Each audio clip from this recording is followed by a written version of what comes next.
Hello and welcome to episode 25 of Entertainment of Excellence, the podcast where we talk about films, TV, all of it. Hi, I'm Ollie. I'm Tom. And I'm Ben.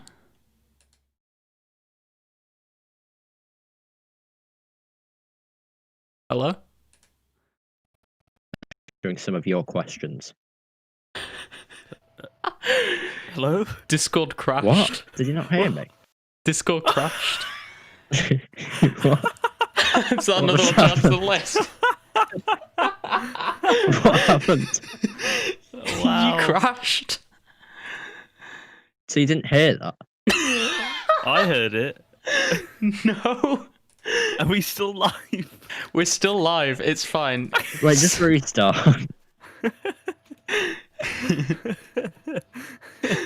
Go on. Start again. Yeah. When? Now. Wait, what have you... What's going on? Just start again. Seriously, This is number one. we're like 1 minute into the stream now. Okay. Hello and welcome to episode 25 of Entertainment of Excellence, the podcast where we talk about films, TV, all of it. Hi, I'm Ollie, I'm Tom. And I'm Ben. and today we're going to be looking over the first 4 episodes of the podcast and answering some of your questions. This may contain spoilers.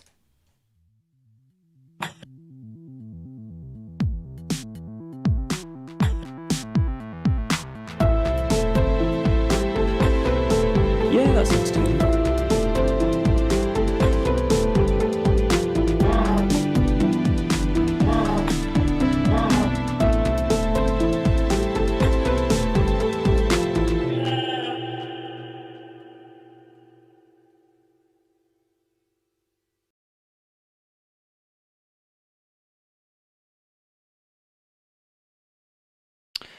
Cool. So, this episode, we're going to be looking back over the first 4 episodes we did in 2018, which got a lot more listens on podcast platforms that we've never been able to regain. But, It's because you were so good back then. You two were Yeah. pros. yeah, you We made have it such a worse. wide taste in films. You had special guest Tom S. Yeah, I'm glad we never had him back. It was a waste of space. I mean, it was your lowest viewed one, yeah. Yeah. So the 4 episodes we did were Dirk Gently's Holistic Detective Agency, Bladerunner, Black Panther, and Psychoville. That was like the most TV shows it's 2 of the 3 TV shows we've done. Yeah.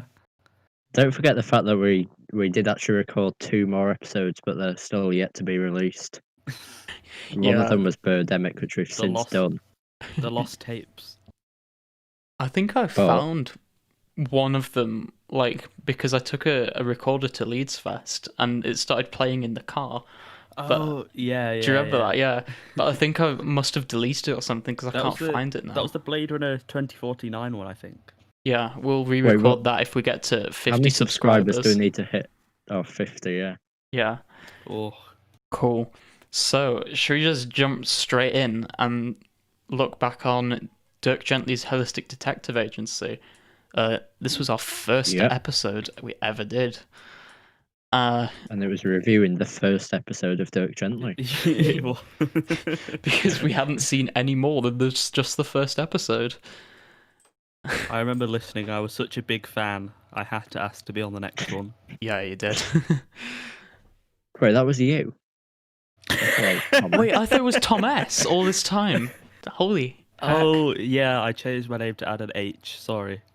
I thought you said Adam H for a second, like Yes, I did that. Adam H. I was like, I Did don't you just get that dox your joke at Did you all, just dox your real name? Honestly. So, what did you think of the first episode of Dirk Gently then? So, well, in terms of the episode itself, it was good. It was solid. It was a nice opener to a TV series. I think I Did ended you ever up. finish the series? I think I ended up watching the first series. I don't think I ever got on to the Okay. second one though. I Same as watched me. both series. I watched a I bit can't of the remember second anything one. about them. Yeah. But I can remember bits about season 1, and it's pretty solid, yeah. Yeah, not an I 8. can't remember. Yeah, we both gave it an 8, and which leaves us with an average of 8. I would not rate it that high, I don't think. Not because there's anything wrong No. with it at all. But first off, we'd only seen one episode of it. And that's not exactly enough to give like the most accurate representation of the show. And also, like, I guess, well, the first episode, I think we'll have to review the whole series rather than the first episode. I can't actually remember much about the series, which I remember feeling. I remember how I reacted to it. I enjoyed it. I was sort of thrilled by bits of it because it was sort of a good blend of comedy and action and sort of mystery as well. And sci-fi. Yeah, obviously and sci-fi, but but I can't I think remember the anything. majority of our first episode was just sort of speculating at what would happen the rest of the series. Yeah, and I can't actually and then remember just what like doing happened. quizzes and stuff. So, No. like, if I I can't remember remember what they. go There's like the whole thing. He sees himself in the hotel, and they end up going backwards in time. And I remember that. Spoilers. The girl trapped in the dog. So I remember like random pieces of it, and I definitely enjoyed it. It's like a really fun TV show with good characters. But you have to be ready for just weird stuff, like the people that, like the energy vampires or whatever they're called, what is it, that like suck out his happiness. I forgot about those. And his sister has some weird disease, and I can't remember what it is. But She like thinks that the drumsticks are knives or something. oh, it's like a weird Something like that. perceptive thing. Yeah. Yeah. But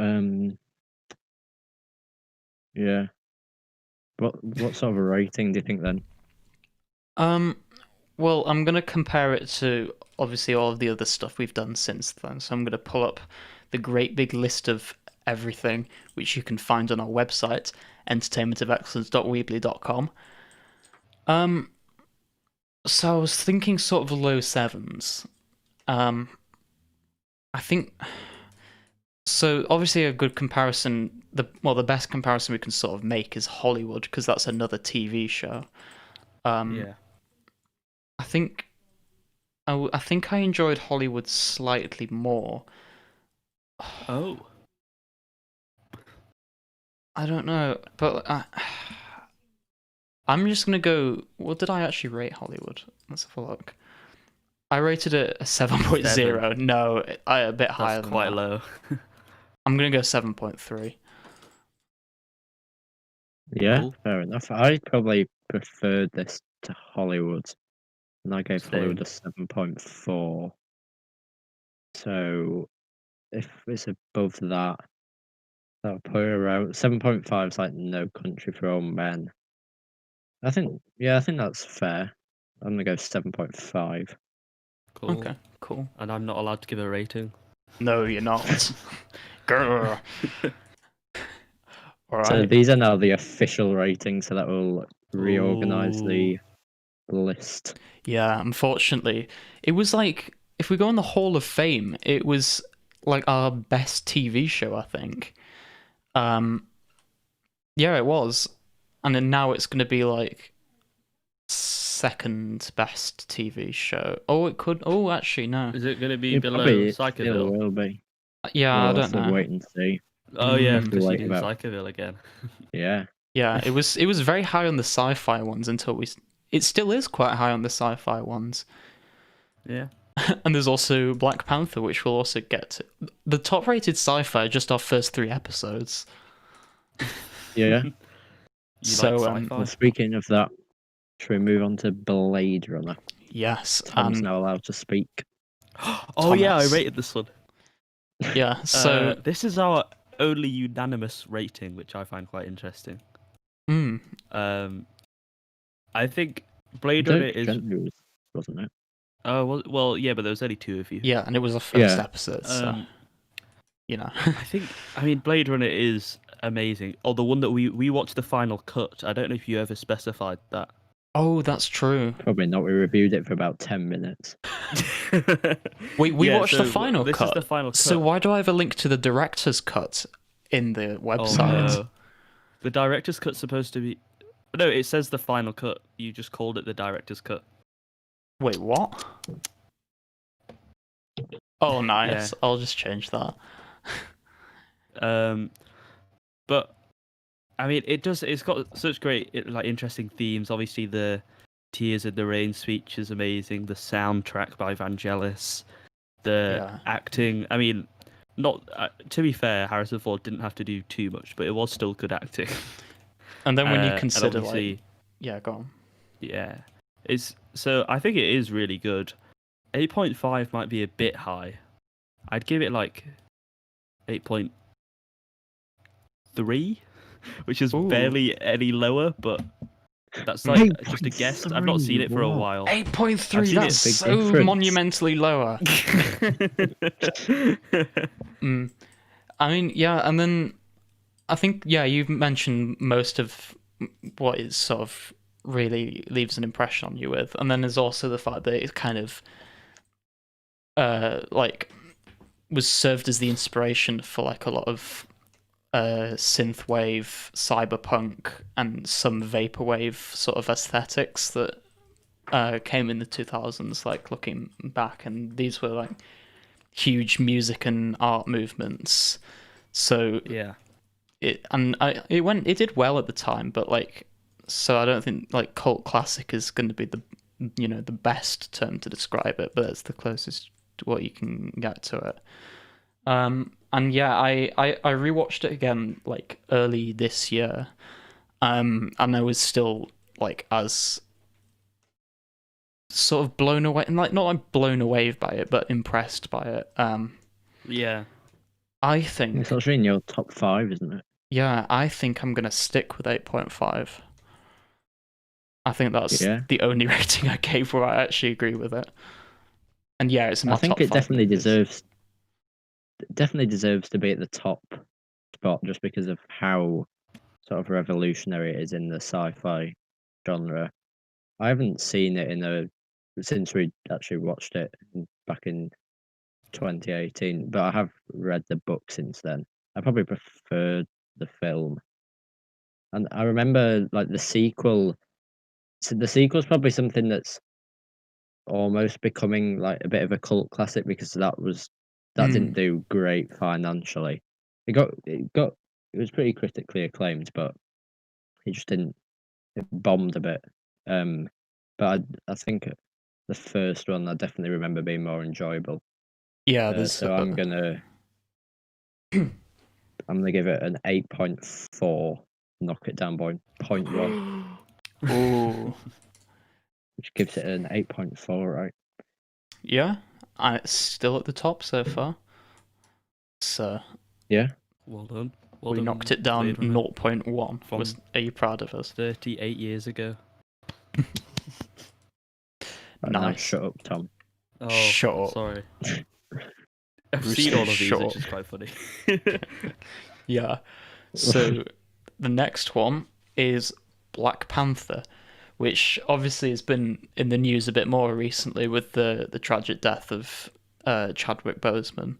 And when you look back on it, especially considering that he was acting, and he wasn't just acting, he became the role. He was the perfect person for the role, and he was doing all of this while he was suffering from, I think was it a type of cancer? Was it prostate cancer or something? It was definitely cancer. Yeah. And so when he was ill and doing all of this, that's a huge feat that he did, and the film was made a lot better because of it. Having said that, I think my rating's a bit too high for this, because it wasn't a bad film. You gave it 7.5, right? Yeah, I still think that's a bit too high, because it was a good film, and it was enjoyable. It fit into the MCU very well, and obviously, like, outside of the film itself, it became a sort of like cultural icon, I guess, for like the black community. Like finally having the sort of representation in a huge blockbuster superhero movie. I just don't. I just think there were a load of other MCU films that were a lot better than it, and other films like just in general, like on our website, because like, so I gave it a 7.5. That sort of puts it in line with No Country for Old Men, which I personally rated a 7.4. Oh, I don't know. I think I went on that huge rant, but now I think I might have enjoyed it more than No Country for Old Men. I certainly enjoyed it more than A Quiet Place. Definitely more than Hollywood, I think. So if I was gonna knock it, I'd do it by 0.1. Which seems to be the theme of re-rating episodes this 7.4. time. Yeah, I'm gonna stick with that. 7.4. Well, not for me, because I gave this an 8.5. Amazing. On par with I Blade think Runner. that's partly because I was just so hyped for this film and at the time, and it probably still is one of my favorite MCU films. But I know that like the episodes that we do now, we try to do more, well, some more indie films, but then we don't tend to do like big blockbusters. We just try to avoid obvious picks. Apart from Kangaroo So Jack. I think it's definitely it's definitely got like quite a bit of rewatchability, and I I really like the performances. Obviously Chadwick Boseman, but also Michael B. Jordan as Killmonger is a pretty good villain. I think the last act isn't the best, like, especially the final fight sequence. But I think, what did you say? 7.4. Yeah. I'm gonna give it a 7.6. Nice. So almost a whole like point drop. Yeah. Nice. I think Killmonger is one of the most nuanced MCU villains, so Yeah. pretty good. Something else related to it, I'll say, is I really, really enjoyed the soundtrack to it. Because obviously that's like become like a huge album. You see it absolutely everywhere in record stores. And it's always like quite popular on like iTunes and Spotify. But like I listened to it and recently, and like there are a couple of songs on there that aren't personally my taste, but the majority of it is just really well produced, and better than that, it perfectly suits the theme of the film. Because a lot of it was like executive produced by Kendrick Lamar, and his lyrics and his style really like helped enhance the film from what I can remember. Yeah, I think a lot of like the Phase 3. This is Phase 3, right? I think so, yeah. Phase 3 MCU. Yeah, a lot of those films tended to have like a very distinct style. Yeah. And I think, especially since Black Panther, there's been obviously the two big Avengers films, but you still have to sort of just look at it independently and try to ignore what's come since, because, well, I mean, obviously we can consider that, but when we were reviewing this, initially this was probably my favorite Marvel film, but since then there's been other ones that I've preferred. Yeah. Cool. So we've given that a 7.5, which is on par with, which is currently on par with the next thing we're going to be discussing, which is episode 4, Whoa. Psychoville. Right? Yeah. I can't Psychoville. remember much about Psychoville, to be honest. I remember like I remember the characters very distinctly, because I remember it was like a lot of the comedy was down to like the characters' personalities and how they interacted with each other. Um, I remember finding it very, very funny. I can't remember much of the plot though, and especially season 2. I remember not watching all of season 2. I think I trailed off after a couple of episodes. Same. I did the same as I did with Dirk Gently. Yeah, I've seen both seasons because like I just found Psychoville really easy to watch, and I like sort of the dark humor in it. I mean, if I had to compare it with like Inside Number 9 and League of Gentlemen, which are the other things that Steve Pemberton and Reece Shearsmith have done, it's not as good as those by a mile. But like Inside Number 9 is probably one of my favorite shows, so it's quite a high bar. Yeah. But yeah, the first season, which is so that's like how many episodes were we actually reviewing when we did this? It was definitely more than Dirt Gently, but or- that's not a very high bar to Yeah. to beat. It was more than one. It was quite a few. I think we'll say like Season 4 1 plus. alone. Yeah. The first season alone, I'd probably say if I was just ranking that, it would definitely be higher. But if you have to factor in the second season, which I'm the only person that's watched all of it, then it definitely knocks the grade down a bit. Yeah. What would you give it? Well, I enjoyed it more than Good Time, definitely. And I think, like, I remember watching Fear and Loathing in Las Vegas, and I gave it quite a low rating now I'm looking back at it.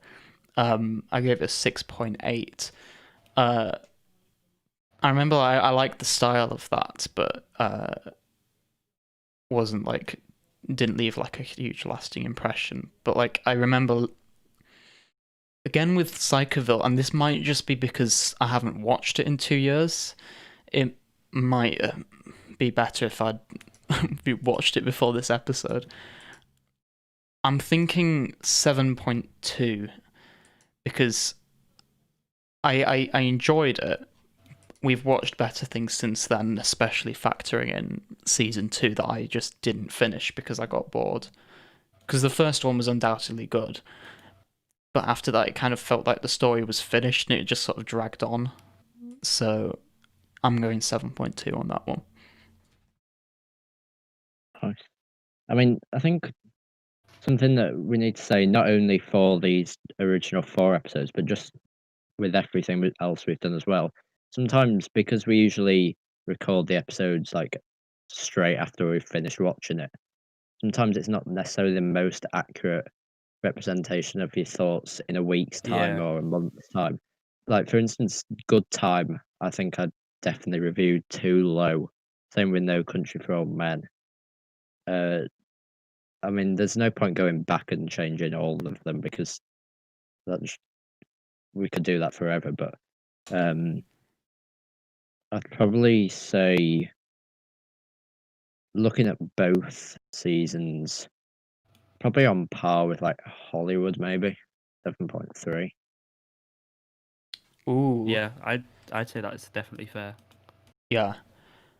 Cool. Something that's quite weird, at least in the UK, is some of their other properties have been quite controversial. Like, I think League of Gentlemen's been banned.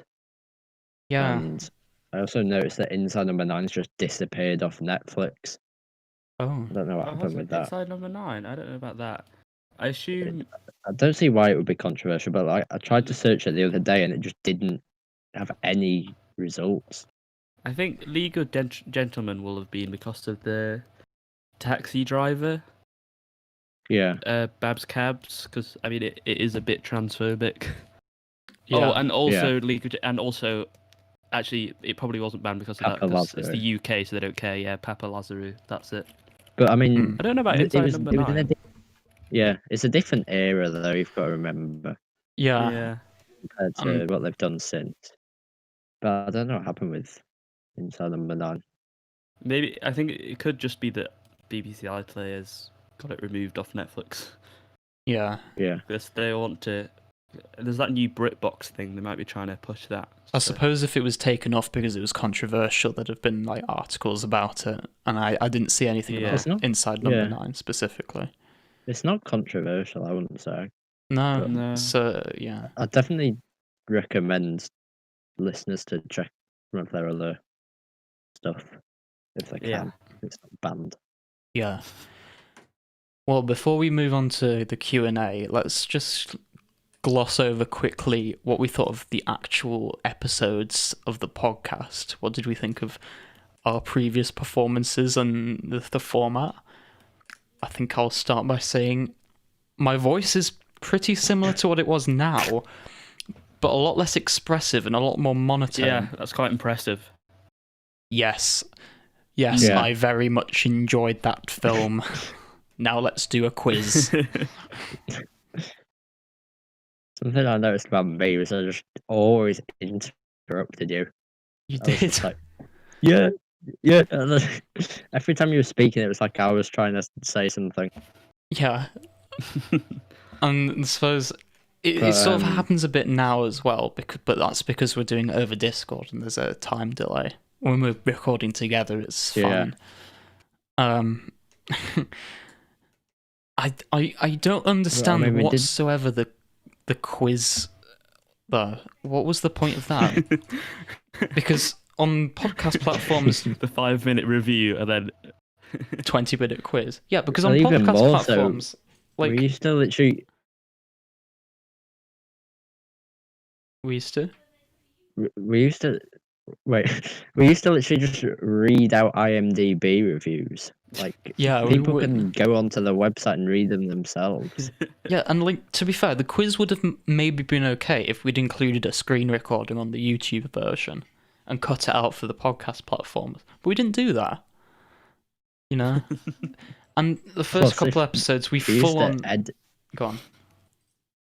I was just gonna say we used to edit it quite a bit, and it became. well, you did, and well, first of all, the episodes were quite a bit shorter, but we seem to get so much in them. I don't even know how. We used to spend like 5 minutes on things. Like the episode 4, we managed to review Psychoville, and do an award show, and have recommendations, and do a Q&A in like 45 minutes. Yeah. And somehow we made it so, like, there wasn't awkward silences. It was just the complete opposite. It was awkward because there was not a single second of silence. Yeah, we used to over-edit far too much. There was no breaks. Like here, obviously there are some times when there's a bit of silence because no one knows what to say, but that's kind of natural. That's what happens in normal conversation anyway. And yeah, you would have cut out, like, literally just in that sentence. In my sentence just there, you would have cut out that gap. Yeah, just things like that was like whoa. But to be fair though, I do appreciate you taking the time to edit those episodes because you did so much. Yeah. I mean, that did sometimes mean that the episodes were delayed for 2 months and then never came out, but it was good that you did it. Yeah. And one last thing we'll point out, but I mean, if people hadn't already heard this, is episode 2. From about halfway through, Ollie starts saying a lot less and interrupting a lot less. And he sounds different. I don't know why. Let me think. And he only seems to be saying the same, like, 3 phrases. Like, yeah, okay, and I agree. I wonder why that was. Maybe it was because we ran out of time to finish recording. Tom and I met up at a later point and recorded our parts. And then Ollie just, like... We've got a 5-minute recording of him going, yeah, all right, okay, I agree, yes. For this episode, I would like to recommend Sherlock. Yeah. You did edit it that really well. Like, you can't, like, obviously if you know, then you know, but I think it's quite difficult to tell if you working with the material I had. It was quite good. It was just like Tom and I were just like, yeah, that was a good film. That was a good film. Ollie, would you like to? This week I would like to recommend Sherlock. But I mean, to be fair, like podcasts are a lot less popular then, and they were starting to grow in popularity, which I think is why if we'd have carried on and never had a massive break, then maybe, who knows, we could have thousands of listeners. could have a Joe Rogan Spotify deal for $100 million. Yes. Should we move on to the Q&A? Yeah. So Yeah. this was groovy. We originally tweeted out and put on Instagram Q&A stuff, and we didn't get any for quite a while, and we were worried that we weren't going to get any. But then loads came in one go, and we've now got quite a few to go through. So let's just start at the beginning. Yeah. So our first question is from Morality Walks on Twitter. Might be and it is, works. what has been the most rewarding creative moment in your journey so far?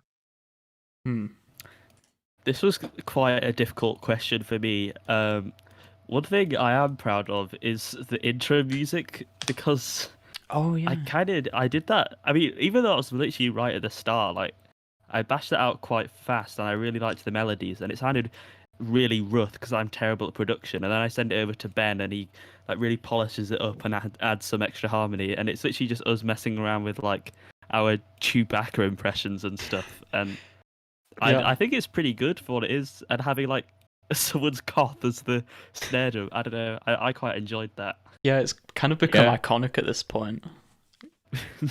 Like I listen to it and I actually quite like it. It sounds like a radio jingle. Yeah, it's cool. Yeah.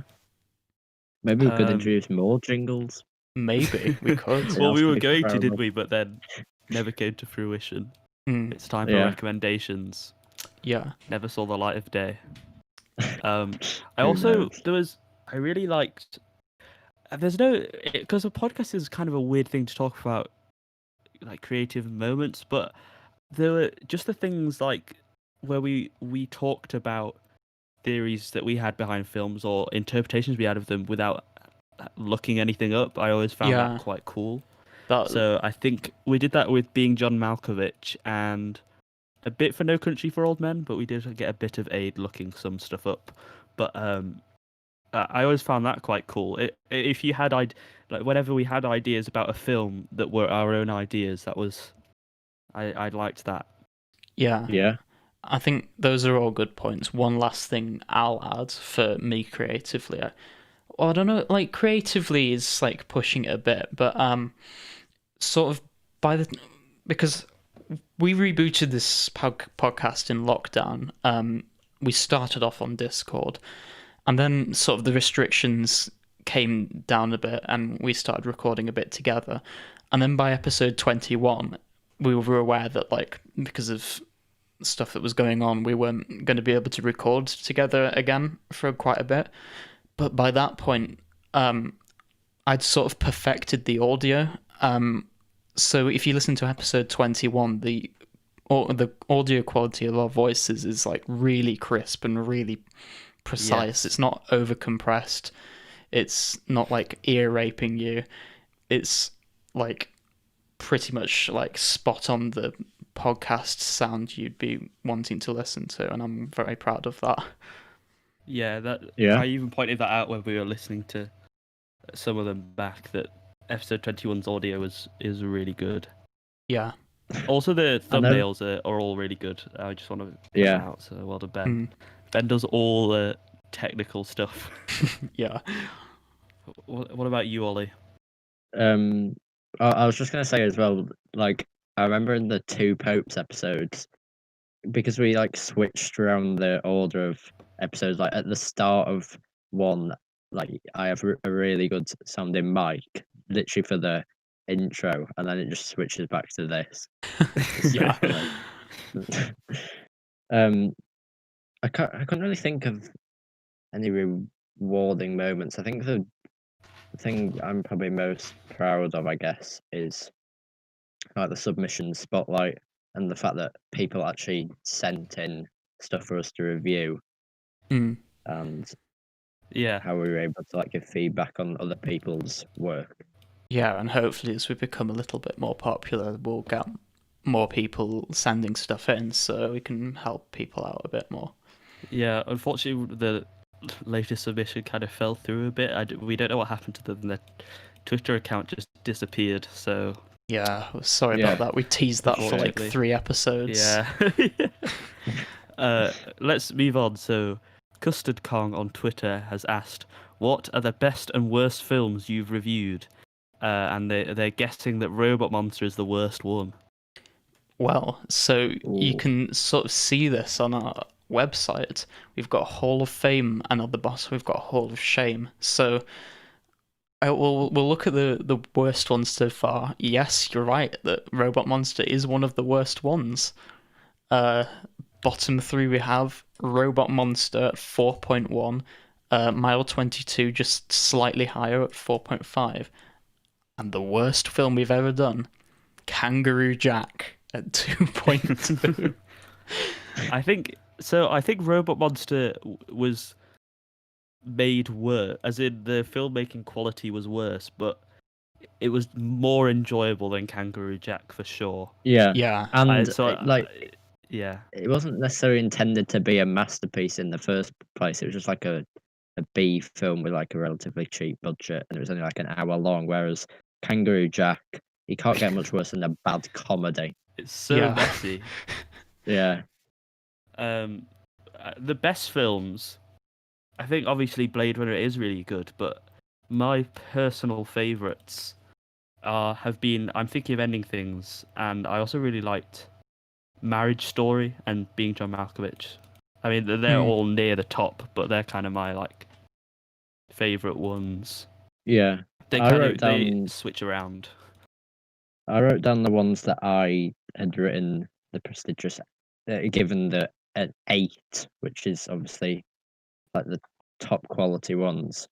And I know Stalker. There was like a massive disparity between. I gave it an 8.2, but Ben gave it a 7.25. So I feel like that was one of my favourite we've done, but for some reason it's just brought down quite a lot because of that overall. Yeah. And then the other ones are Blade Runner, Being John Malkovich, and Nightcrawler. I think I was the only person that didn't give I'm Thinking of Ending Things an 8.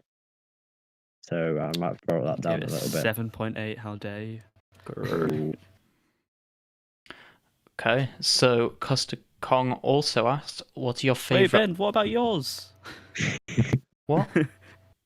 What's your favourite? Oh, I'm just boring. It's the ones near the top. Blade Runner. I'm Thinking of Ending Things and Being John Malkovich, to be honest. Yeah, cool. Are there any you liked more than other people? You like the interview more. I remember that. I think I did. Did I like It Couldn't Happen Here a bit more as well? To be fair, yes, I'd definitely be biased on that one because I am a Pet Shop Boys fan. I was only 0.3 more. Yeah. So, yeah, I did like the interview quite a bit more. 7.8. I don't know. I just quite like the filmmaking and the it was the definitely style. good. Yeah. Tom gave No Country for Old Men quite a bit higher than us, I remember, but Yes, I only gave it too low. 7.4. He's a which is bit Coen high. Brothers fanboy. I am. Yeah. I think there are quite a few films I gave more, like Marriage Story. Oh no, I'm Thinking of Anything's Ben gave a tiny bit more. Yeah. 0.1 more. Well, let's move on. Custard Kong also asked what your favorite other podcasts. I used to listen to quite a lot of podcasts, but at the moment I'm not really listening to a load. I did listen to. I actually recommended Office Ladies quite a while back, but I kind of stopped listening to that because it just got repetitive and there was not really much new added to each episode. The one that I would recommend is called Cold Case Detective, and it's basically just like a podcast version of this YouTube channel. I think it was one of the first ones I ever subscribed to as well, called Top Fives. It basically, it's, as the name suggests, it kind of just goes through cold cases, gives the evidence, gives a couple of theories, and sort of leaves you to draw your own conclusions. It's just like an interesting listen that like you don't need to pay much attention to, but you can still get a lot of enjoyment out of. Yeah. I've also got off podcasts a bit because I've just started listening to more music instead. Although not really new music. I've just been, I'm trying to, but podcasts I do like when I go back to them. Obviously, I recommended Ain't Slayed Nobody, which was a great Call of Cthulhu podcast, and I also it's quite a famous one, but one I really like is the Gus and Eddie podcast. So that's two YouTubers, Gus Johnson who does like sketch videos, and Eddie Burback who does comedic commentary videos. It's just their podcast, and they literally, I don't know how they do it, but they just like chat to each other for an hour, and at the back end they take questions from fans and just talk about them.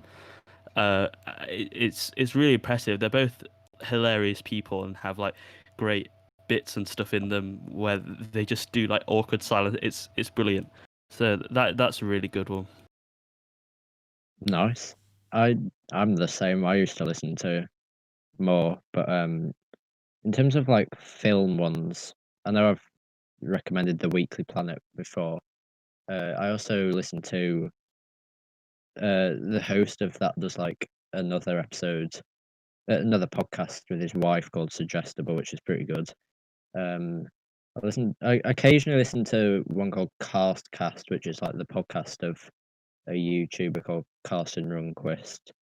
I listen to a few basketball ones like No Dunks, but they're probably not that relevant. And then I listen to quite a niche one called Entertainment of Excellence, Yeah. which is a pretty good podcast. Oh, that's weird. I also listen to that. Do you? Yeah, they've only got 11 subscribers. I wonder who the other 9 are. Nice. I'm pretty sure that it's their 25th episode coming up soon. Really? Yeah. Yeah. Cool. So let's move on. Yeah, so third question in a row from Custard Kong, and it's, if you were making a horror movie, would you prefer to have a monster or a zombie to provide the scares, and why? I had a big think about this one because I've been watching Ash vs Evil Dead recently, which is all about killing a lot of zombies. Okay, so I set up some scenarios.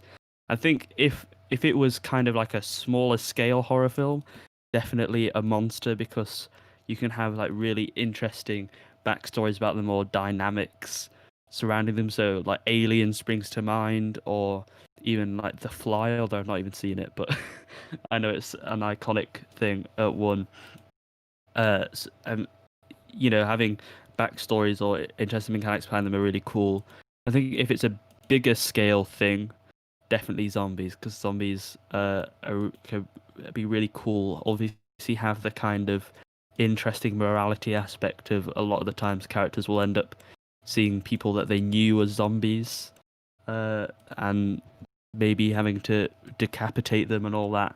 But if I had to pick between the two, I would probably have a monster, because I really like the kind of small space, trapped, creeping around with this unknown being chasing them, because I think zombies are, a lot more about them, whereas if there's more stuff unknown and the characters learn stuff about this weird monster, I think that's cooler, and also more scary. So I would say a monster. Yeah, I agree. I think that like the zombie films market is a bit saturated, and there's like mid 2000s was Yeah. quite a time. I mean, yeah. personally, But then I'm at just the same time, like, yeah. well, like Shaun of the Dead. I mean, that's obviously not a horror film, but that's like a really good mock of zombie films. And I definitely agree. Like, a monster can have more of like an ominous and mysterious presence, and like as the film goes on, the characters sort of learn more about it and how to avoid it or whatever, or defeat it. But I think probably in a horror film, I probably prefer a human villain or a psychopath over a monster or a zombie. But out of the two, probably monster. Yeah. I mean, it's pretty easy for me. I've never really been a fan of zombies or zombie movies. I just not like the closest I can sort of get to describing how I feel about them, and forgive me for this, is they're cringe. I just I like there's so much you can do with monsters that I think that zombies are just kind of, as you said, they were overused, especially in like the 2000s market, and I know like obviously when you're going into a horror movie, like a lot of people aren't going in like specifically to be scared, but like I don't really find zombies that intimidating or like even good plot points, so I definitely go monster.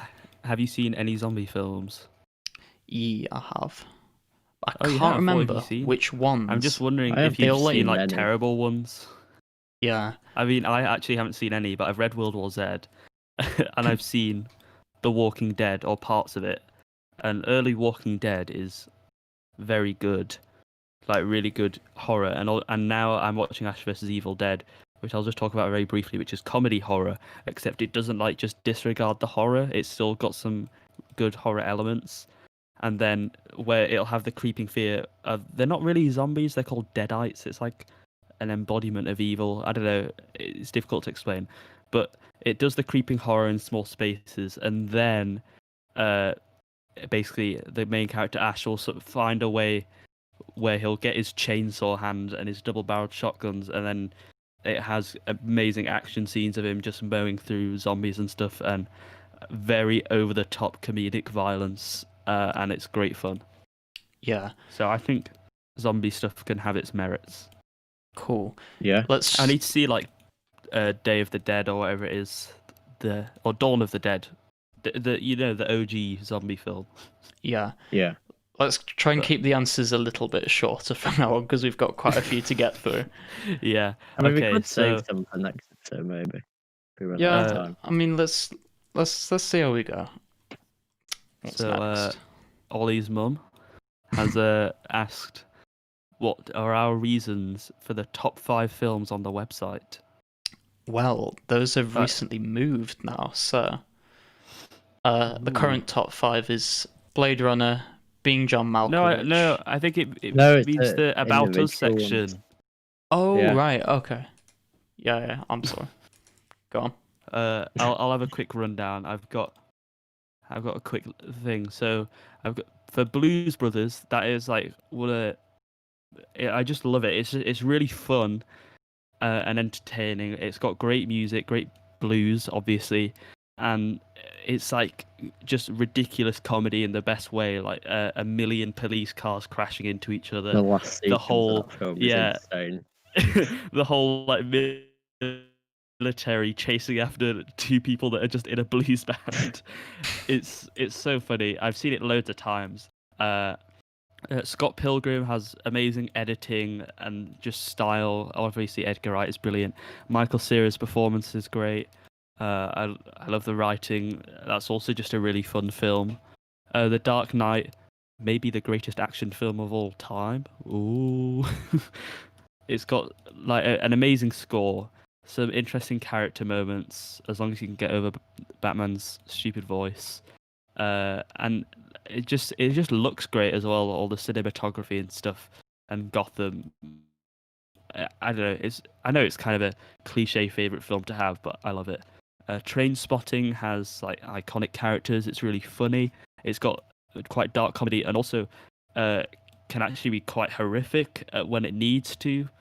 So it's really impactful, and also talks about the dangers of addiction. And it's got really good directing moments, like when one of the characters takes heroin and then kind of like sinks into the floor, and it even as he's being moved around and stuff, it still makes it look like he's sunk into the floor, which is really good. And then 3 Billboards Outside Ebbing, Missouri has a really good mix of comedy and drama. The pacing it's not really standard pacing, but I really like the way it's paced. It's got great characters, great acting, and there's a specific moment that would be a spoiler that always makes me tear up. Nice. So yeah, Is really it with good. Woody Harrelson? It could be. Ooh. Groovy. Yeah, Well, so my list comprises of 5 cliche favorite films. But first of all, I've actually got a few honorable mentions that almost made it onto the Ooh. list. One of them is Hot Fuzz. It's Nice. just Yeah. a great comedy.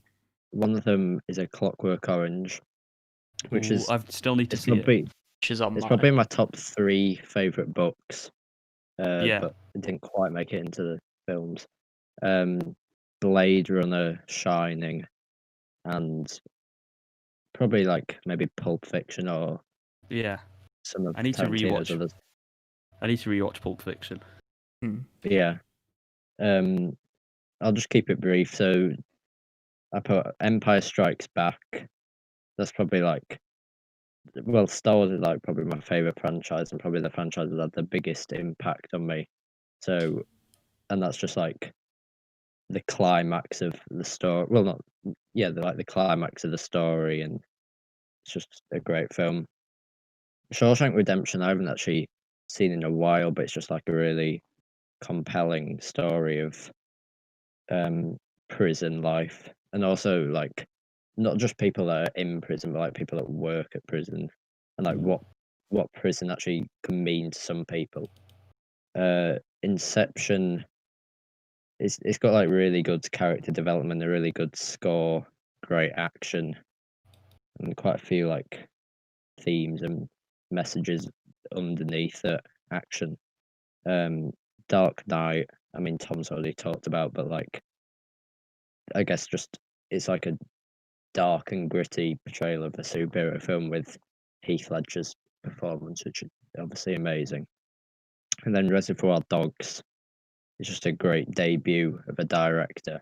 I just really like the claustrophobic atmosphere and how it all centers around like one plot. Reservoir Dogs, I think, is my favorite Tarantino film, and it always Yeah. confused me that Pulp Fiction's at the top of everyone else's list, which is why I want to rewatch it. Yeah. Yeah, like I can understand why, because it's sort of like it's just so like the non-linear storytelling is so memorable and distinct, but it kind of makes it confusing at the same time. Yeah. Yeah. I'll keep mine brief. My top 5 movies are all quite similar in that they're generally like older science fiction or horror movies, with the exception of Joker, which I saw at the cinema. I've seen it once since, and just like the new portrayal of like the Joker in as a more nuanced character, because he's definitely not a hero, but like the way that the viewers can have a bit more sympathy for him because of the way the system has sort of treated him and driven him insane.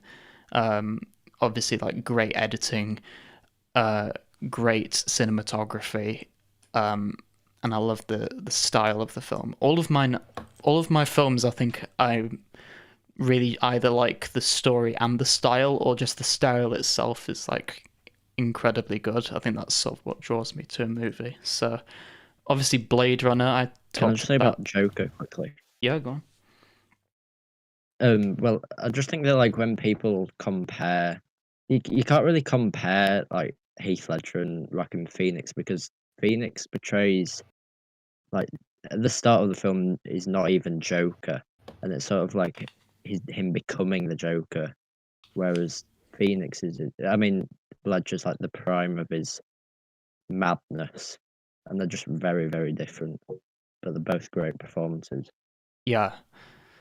Blade Runner I've already talked about. It's a very stylistic movie. It's got a great score, great action and cinematography.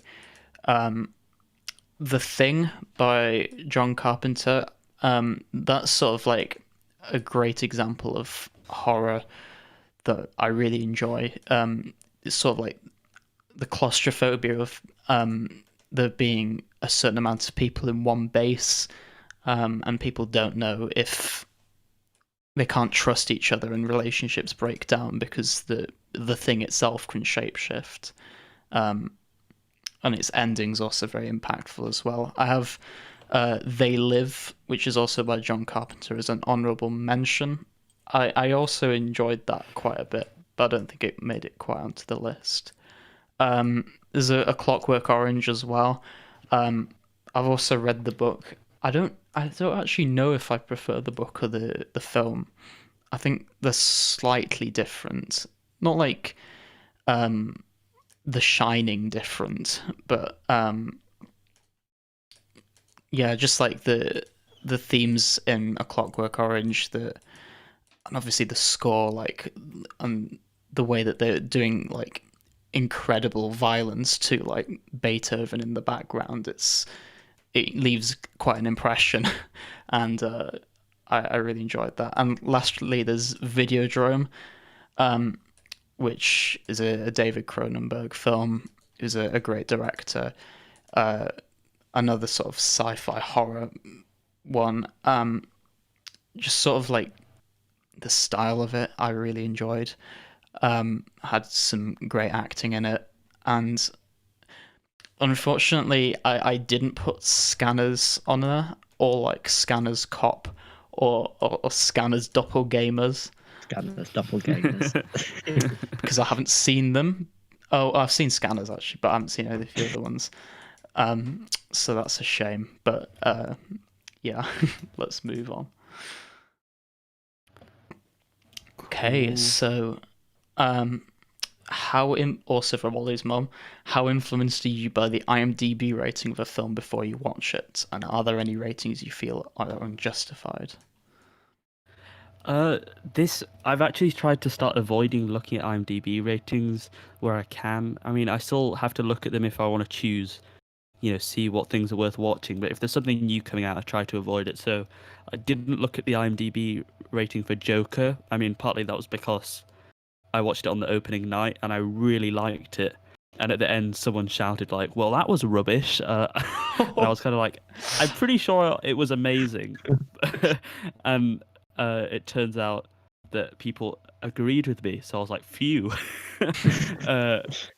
Which was interesting. And I also didn't see the IMDb rating for I'm Thinking of Ending Things either, which I'm glad about, and I really enjoyed that. But sometimes, like, if I see it's got really high, I'll get too high expectations of it and not like it, or force myself into enjoying something. Or if it's kind of mediocre, if it ever drags even a tiny bit, I kind of go like, oh, and don't like it as much as maybe I could have. So I think I am influenced by them, and I try to avoid them as much as possible. Also because usually IMDb ratings are like really high. So I think some things are too highly rated. I don't think The Godfather should be so high. Hot take. Yeah. Ooh. I'm also definitely influenced by them. I try to avoid them, but I usually don't. I've got a list of like some that I think are too high, like Godfather, The Irishman, not the IMDb score, but the Metascore was ridiculous. Yeah. Like Dark Knight Rises an 8.3 seems a bit high. Endgame 8.3. The Big Lebowski, I don't think deserves an 8.1, but that's just my opinion, man. Dare you? Ooh. Well, that's just like your opinion, man. It is. Isn't that literally my status on Discord? Yeah. Yeah. And then for too low, Being John Malkovich is only a 7.7, which is quite. I don't think that's fair. That Unbreakable, I like quite a bit, but that's a 7.3. Some people don't like it as much, but I think it's a good film. And then like the Black Mirror Bandersnatch, that's a 7.2. I don't think that's fair, because especially with like it was obviously difficult to use that sort of technology. So I think that's probably the best they could have done with what they had. Yeah. Well, I personally, I used to be very influenced by IMDb ratings, but ever since we've restarted the podcast, I've kind of just been avoiding them because I want my opinion to be straight from the source and unbiased. Obviously, I'll occasionally see things if I'm like researching a film beforehand or something. But I don't actively seek them out anymore. Purely because, like, I don't know, you can have different opinions to what the IMDb ratings are, and that's like absolutely fine. And I think I used to be very much of the, oh well, if I'm not like in a similar range to IMDb, then I'm wrong, and that's right, which like just isn't true. Having said that, I can't think of anything off the top of my head I think's too controversial that hasn't already been said. I'll probably think of something and just randomly interject it later in the episode because I didn't prepare any of quite these difficult. questions. Like, I was looking back and I was just thinking of things, but the majority of them were pretty similar to what I thought of it, so maybe I am influenced by them too much. I mean, Yeah. our original 4 episodes was pretty much just the IMDb podcast. Yeah. Cool. So, our next question from Ariana is favorite childhood films. Ooh, I've got 2 that definitely stood out because I just watched them on repeat. So, Nemo was definitely my favorite Disney Pixar film, which I think is a very good choice. Well done, young me. It is truly amazing. Fish are friends, not food. All of that. Marlin is a great character, and his dynamic with Dory is really good. So I love that. And then the other one, which I barely remember now, is Scooby-Doo on Zombie Island. Have you two? It's No. widely regarded as the best Scooby-Doo film. Ooh. Not that Scooby-Doo is the pinnacle of filmmaking, Here it but is. I owned that on VHS. Wow, Damn. I'm old. No, not really. But yeah, that was definitely one that I just watched over and over and over again. I've definitely seen it, but probably like once or twice. I I don't know haven't. why I liked it so much. I think I've got about 30 Scooby-Doo films on DVD. Well, I'm trying to think. Again, I can't think of much off the top of my head, apart from I remember being absolutely obsessed with the Winnie the Pooh films, and there was one in particular I just kept on watching, and apparently it is Pooh's Grand Adventure: The Search for Christopher Robin. And I can't remember much about that, apart from basically the twist is like, well, Christopher Robin's gone off to Skull. It's this Spoilers. awful island. Yeah, they have to go to Skull Island to rescue him, and it turns out he's just gone to school. That's it. And the Winnie the Pooh's misheard it. But not gonna lie, Winnie the Pooh is kind of fire. I stick by that. Are we gonna have to edit the intro saying spoilers for Winnie the Pooh? I mean, I did say this may contain spoilers, so You did. For every film ever made. Films that I watched a lot as a child: Space Jam, Ooh. The Snowman at Christmas. Used to watch all Oh the yeah. time. I think on one holiday, apparently I watched Shrek every single day. oh yeah, Obviously, Shrek. but Shrek's a good Shrek. one. I had it on DVD, but it was scratched, so it always stuck on the Hallelujah scene of like a still frame of Farquaad. Oh, that's so sad. you So I ever just had to finish watch. I had seen it before, but it got scratched because I saw it so much. So instead, I right. just had to watch the 3D extra like bonus film. Yeah, I've Came got with that. 3D glasses. Yeah. Yeah. Okay. Like that. Shrek's a classic. Yeah. And then the last ones were just when I was a bit older, the prequel. And Oh.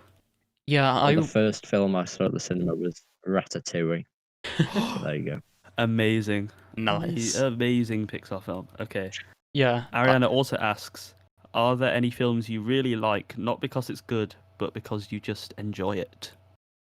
I'm going to go off of Birdemic, classic. Yeah. It is really fun to watch. And I think maybe Blues Brothers could count, because it's not exactly the most impeccably well-made film. There's some awkward acting in it because they use like actual musicians, and but I think it adds to the kind of the charm of it. It's goofy in a fun way, which makes me enjoy it more. I don't know why. It's just like an actual saxophone player dancing on the counter of a chicken restaurant. I don't know. I just like it. It's just fun. I do wish I had like a guilty pleasure action film that is really over the top and ridiculous, but I still love.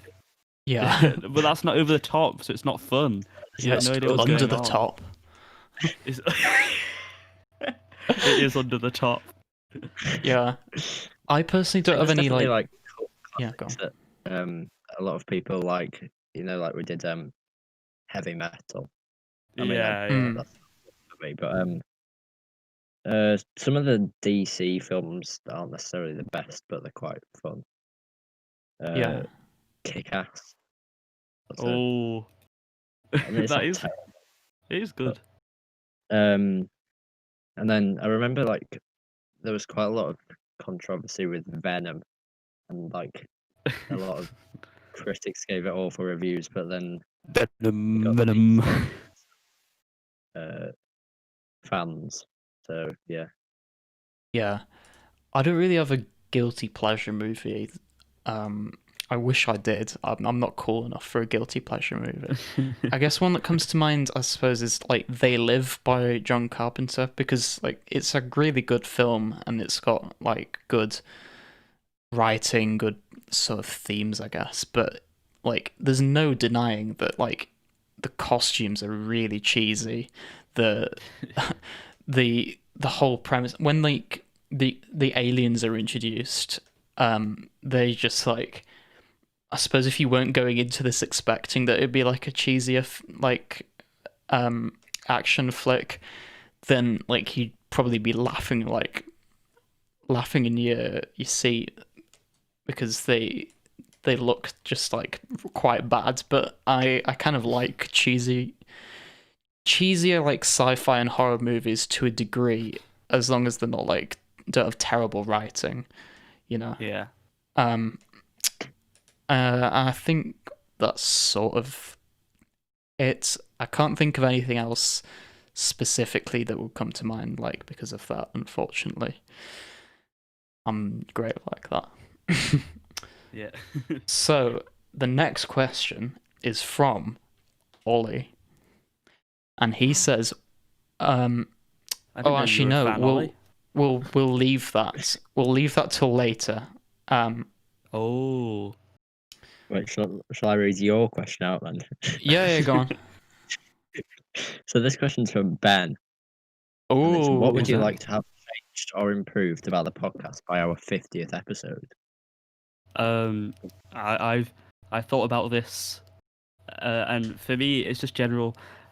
I mean, I still do it, but I'm trying to use fewer fillers while talking, even just in general, because I still say like a lot when I often want to say what someone has said, and it annoys me when I do it. But also on the podcast, I want to stop that. I also want to try and stop pauses while talking. Maybe not the amount of pauses, just how long they are. And just get a general improved knowledge of filmmaking so we can better critique stuff, and we can pick up on things that have been done well or not as well. And I also want to be kind of more lively and fun where needed, so it's more engaging. I mean, go on. Oh, I mean, from a technical perspective, the podcast has improved so much. As I mentioned earlier, the audio's like, when we record together, it's like the best it can possibly be. I guess the only thing that's kind of lacking is the video. Like, we've just kind of got essentially it isn't, but like it could just be a PowerPoint slide. It'd be cool if there was like a bit more animation. I don't mind the intro at the moment. Maybe change it up at some point in the future, but it's nice as it is. Apart from that, maybe a logo, a slightly better one. I don't know. That, and also being a bit more lively, being a bit more knowledgeable. And for me personally, like reading or watching or listening or just absorbing more media, so I'm not like running out of recommendations every other episode. Yeah, same. I wish I had more time. You have too many. You do like Yeah, but two each I episode. still feel like I need to see more. I found it quite easy when we weren't at school, but now it's difficult. Yeah. So for me, I guess also like the filler thing, I always say sort of. I'm probably improving a bit, but just stop doing that. This is a bit vague, but like listening back to past episodes, not even like the first episodes because you can't really compare them, but it's like episode 5, 6, 7. We've definitely become more seamless and got a better structure. And if we just continue doing that, I don't really know how, but that would definitely be cool. And then the last thing's just more fan interaction. Yeah. Maybe getting more like submissions or whatever, but I mean that's sort of outside of our control.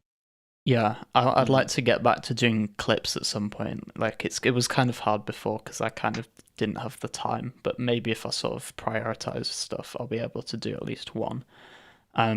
Yeah, and like obviously we'd love submissions.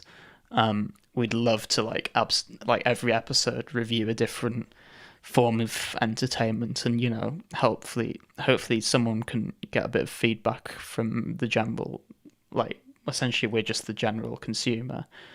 And also like obviously this probably isn't going to happen by like the 50th, but like I don't know, at some point in the future maybe a bit more promotion, I guess, because it'd be cool to if we had like a few listeners who'd be interested to check these people out, even if they just get one more listener to their music or one more view on one more subscriber on YouTube or whatever.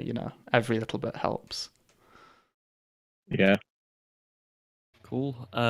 So I don't know who asked this, but someone has asked, what is your favorite Netflix series? I've got a few answers for this because I didn't know if it meant just favorite series on Netflix or Netflix original series.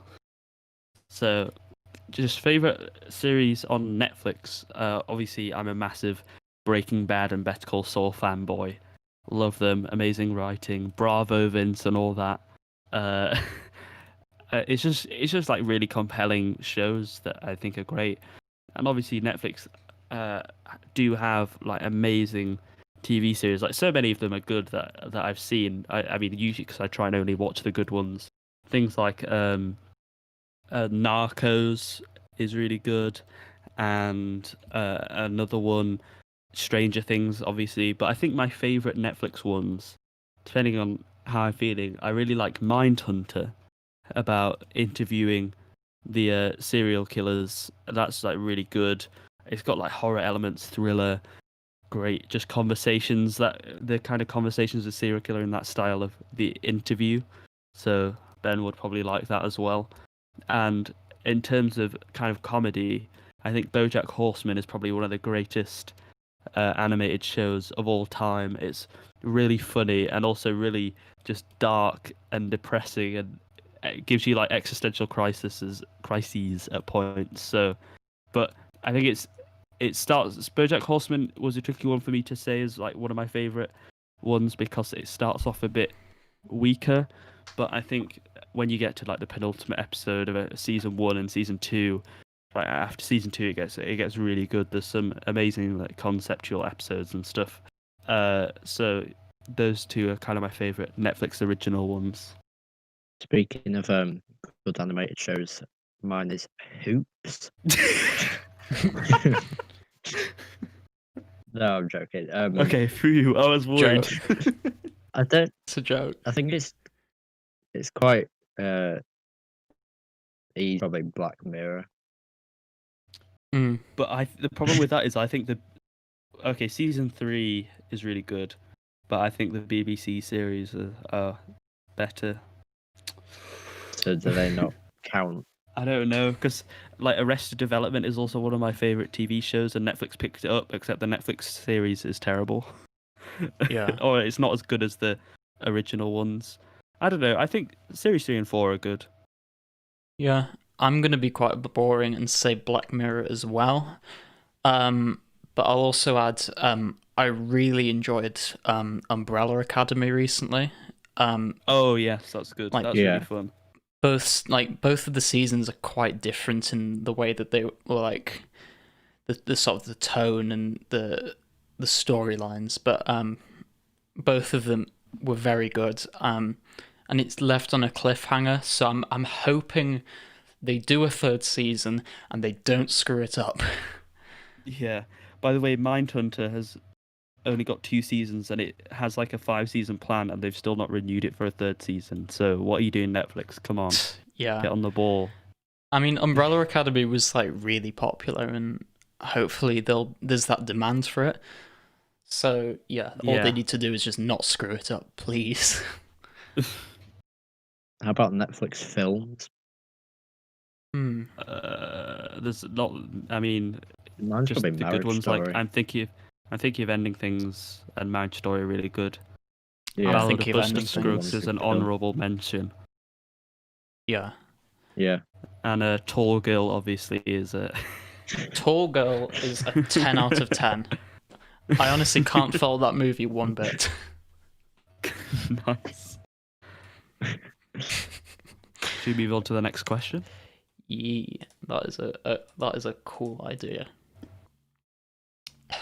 So, if you had a couple, and it doesn't say who asked this, Oi. If you had a spare couple of hours, would you choose to watch a film? Oh, it's from Karen. Would you choose to watch a film, watch TV, or read a book? I feel a bit guilty about this. Currently, I would watch TV because for some reason watching a film feels like too much of a commitment. Even Yeah, though same. watching 2 hours of a TV show and watching a 2-hour film is exactly the same, and I don't know why. I guess I wish also that I would be reading a book, but just currently there's nothing that I own that I'm compelled to read. Even though like I've been reading, I started reading like the Culture series. I need to finish that and the Discord novels, but I just kind of feel a bit demotivated towards reading currently. But I've been looking at getting the Dune novels recently because obviously the new film is coming out, so I might start reading them. yeah. I guess Yeah. I think the reason why it's easier to go into a TV show than a film is because with a film you've got like 20 minutes of exposition and getting to know the characters. Whereas with a TV show, once you've got past the first episode, you know what's happening and you can just sort of dive straight back into it without having to like mentally like compartmentalize the characters and what's going on and Yeah. everything. It's just easier to dive in. For me, yeah, it's the same. It's TV. Film's a bit too much effort because I've got a lot going on in my life right now. And then book even more so. It's like because with a book you have to physically put effort into it, into like reading it and to sort of visualizing the story and everything. Whereas with a film or TV, you can just sort of sit back and relax, I guess. Yeah. I feel a bit guilty. I I should think be reading more books, but like, yeah. for me, it depends on like two factors, which is like time of day and frame of mind. Yeah. I think at the moment, I very rarely watch a film in one sitting. But at the moment, I'm not actually really watching many TV shows. I'm just sort of watching films that are on my Netflix list and stuff. Yeah. I do like reading, but I like I, I like reading novels, but then I also read some stuff for school, so I'm not always motivated to sit and read that stuff. But it's probably at the moment films, but most of the time TV shows. Yeah. So then, by the way, the Netflix question shout out that was from Annika. This question is from Ivan, and it is: if you could be any superhero in real life, who would you be and why? Obviously, Spider-Man. There is no other correct answer. If you pick anyone else, you're wrong. Go on. All right. Spider-Ham. Ooh. Spider-Man would just be so fun, though. Can you go a super villain? Because if you can go a super villain, I want to be the really chunky Kingpin from Into the Spider-Verse. Did I just having that chunk on me might improve my life somewhat? Yeah, no, be but a seriously. giant meatball. Yeah. Fair enough. Do you just want to get rid of your neck? Yeah. No, seriously, I don't know. I've always found Iron Man really cool. Like, and the fact that because he's got like technology as well, he's better than Spider-Man, even though Spider-Man gets like an Iron Man spider suit in Spider-Man Homecoming. So, like, get wrecked. But Iron Man doesn't have any powers. Yeah. I mean, that's true. His power is that he's rich. Yeah. Are you saying that's not a good power to have? That's true. Go on. I'd probably, if it was based on like ability alone, if I could have one super power, it'd probably be teleportation. But I don't really know who can teleport.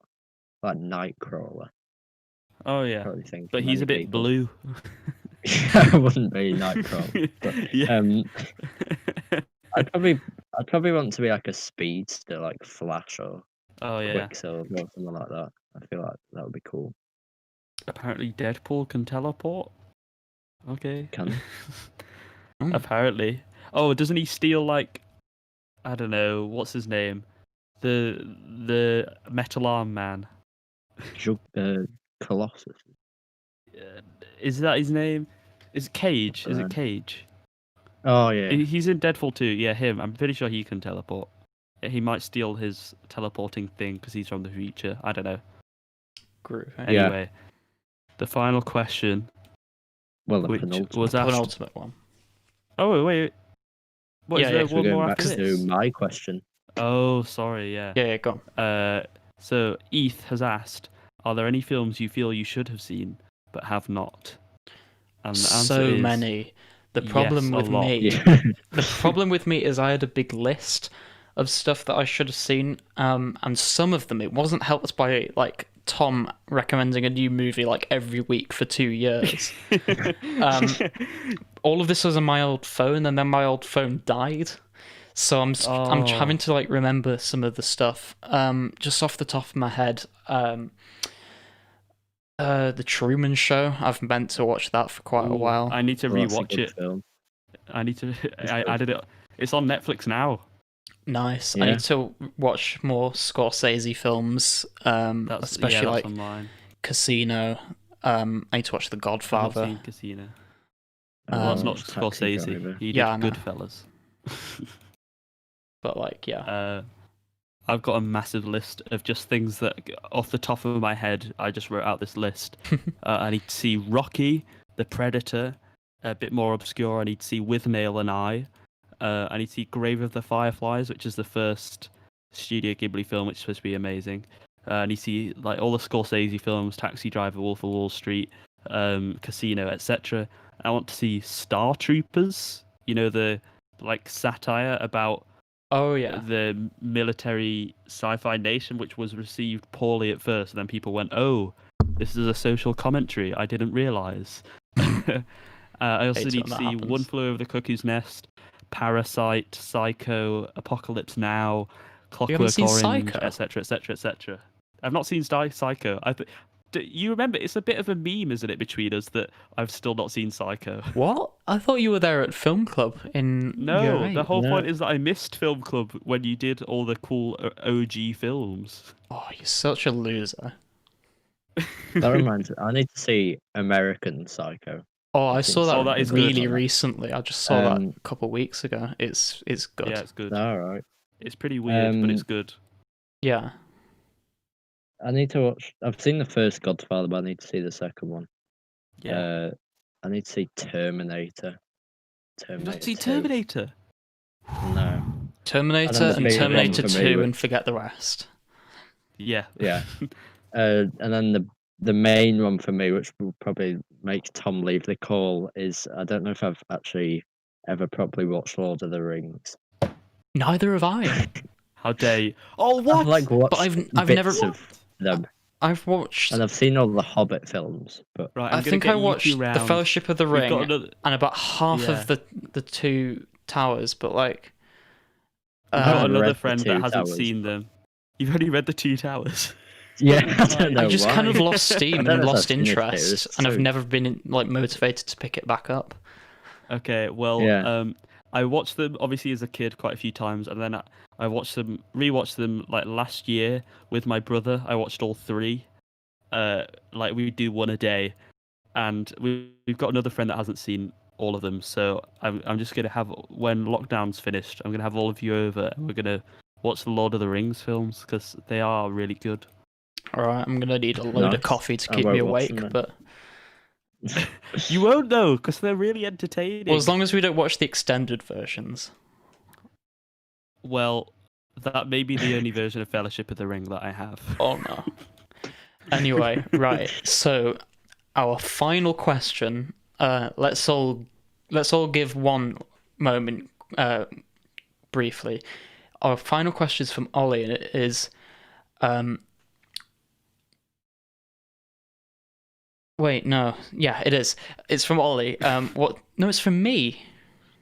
No, it's from It's from Ollie. me, you're reading it. Yeah, mate, that's Yeah. what it means. Okay, what is your favorite moment from the podcast? So, Okay. Quick fire. All I of really the Kangaroo enjoyed- Jack episode. That's my Yeah. highlight. Yeah. Is that episode was amazing. we've reached I loved it. 116 views on that. It's like one of our most popular ones. Yeah. Apart from that, I'd say just any of the ones where we went into detail about our own interpretations. So Yeah, I was gonna say. Yeah. I remember Stalker being a really good episode. Yeah, Yeah. being John Malkovich as well. The one where we started the submission spotlight with Crow Buntry. Yeah. Oh yeah, definitely that was good. Yeah. I really enjoyed. I mean, this is OG, but the entertainment worthy of excellence was fun. Oh, yeah. I'm not able to, well, there's My- not much Only to do real this year, fans. but... And then, the Ben's rendition of the Kangaroo Jack song. The next That's episode. that's when the amazing. podcast peaked. It's all downhill Yeah. from there. Yeah. Okay, and then there's a bit of a cheat because there is a moment in each, well, quite a few episodes that we've had a look at. There are a load of stuff we've done where the intro is completely messed up, including this week.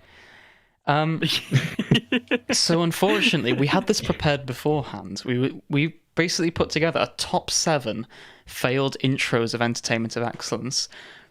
But honestly, I think this might be the worst one so far. No. Episode 6 was Episode 6 is truly pretty awful. good. Anyway, Let's see what the fans we'll play think. you this, and then we'll finish off. Welcome to the top 7 failed Entertainment of Excellence intros. Number 7, episode 5.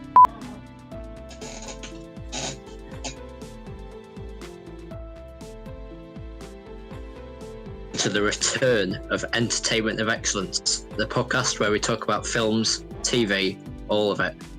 Hi, I'm Ollie. I'm Tom. And I'm Ben. Number 6, episode 11. For you audio listeners, you won't get the full effect of this one, but on the YouTube version of episode 11, the episode started out with episode 10, Fear and Loathing in Las Vegas, on screen, but Ben slowly deletes episode 10, puts episode 11, changes the title to being John Malkovich, and puts brackets lol sorry, but you can see him type out each character painstakingly. Number 5, episode 9. Hello and welcome to episode 9 of Entertainment of Excellence, the film where we talk about The podcast where we talk about films, TV, all of it. Hi, I'm Ollie. I'm Thomas. Hello, I'm Ben. Oh, look, the one time we get the intro timing right. Yeah. Bloody I well thought this was screw it going to be up. the one. We were so close. I mean, we weren't, but... Oh, it was so nearly a good time. Number 4, episode 17.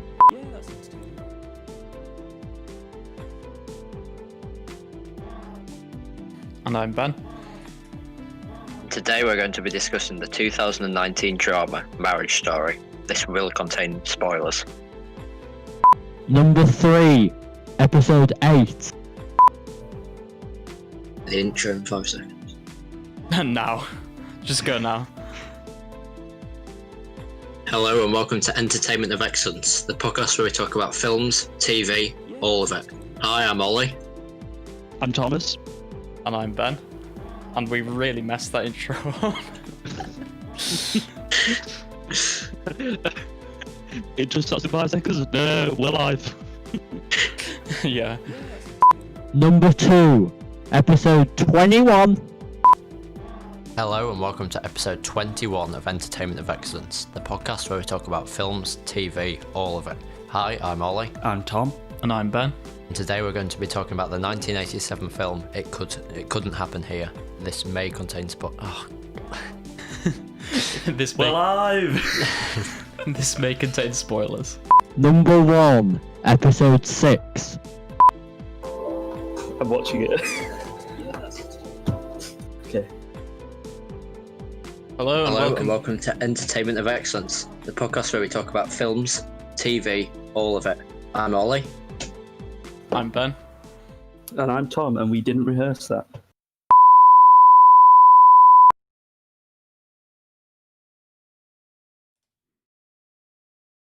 So I hope you enjoyed them. We had a mix of enjoyment and also embarrassment looking back. And I mean, we still do it now, so nothing's changed. Maybe Yeah. that's something to improve by episode 50. Well, it's been a good 25 episodes. It's been Good groovy. quarter quell. Oh. Maybe we might reveal that at the 100th. No. It's been a good 25 episodes. It's been fun.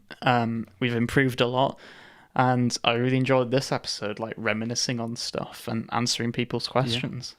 Obviously, you can find us on social media at ERV Podcast on both Twitter and Instagram, or you can visit our website, which is entertainmentofexcellence.weebly.com, where you can sign up to the mailing list, which gives you access to a load of behind-the-scenes stuff, and also the recommendations master list with all of our recommendations we've ever given, and the schedule, so you can see what we'll be doing the next few episodes.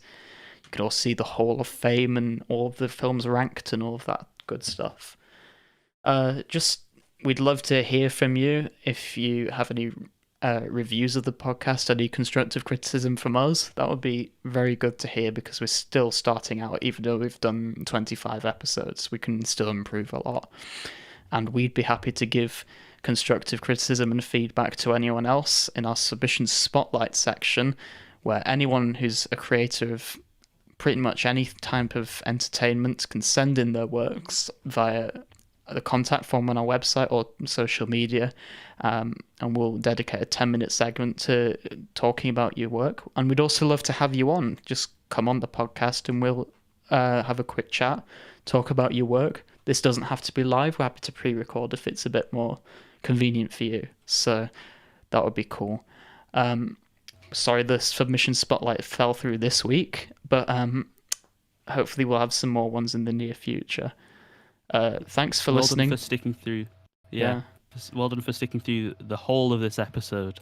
Thanks for listening for 90 minutes and for the previous 24 episodes. All right, see you. Yeah. All right, see ya.